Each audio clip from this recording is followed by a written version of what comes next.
গুনাহ থেকে তওবাকারী ব্যক্তি এমন হয়ে যায় যেন সে কখনো গুনাহ করেনি, জীবনে কোনোদিন গুনার ধারে কাছেও যায়নি, এমন সুন্দর হয়ে যায়। রাসূল সাল্লাল্লাহু আলাইহি ওয়াসাল্লাম বলেন, আত-তাইবু মিনাদ-যামবি কামান লা যামবা লাহু, গুনাহ থেকে তওবাকারী ব্যক্তি এমন হয়ে যায় যেমন সে কোনোদিন গুনাহই করেনি।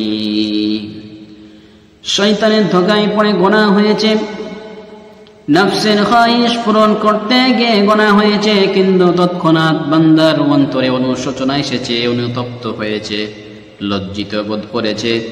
আল্লাহর দরবারে এসে হাত তুলে চোখের পানি ছেড়ে দিয়ে বান্দা যখন বলে, ওগো আল্লাহ তাআলা, আমি গুনাহ করে ফেলেছি, তুমি আমার জীবনের সমস্ত গুনাহ খাতা মাফ করে দাও। আল্লাহ তাআলা বলেন, আমি সেই বান্দাকে সঙ্গে সঙ্গে মাফ করে দিই, সঙ্গে সঙ্গে আমি তাকে কি করে দিই? মাফ করে দিই।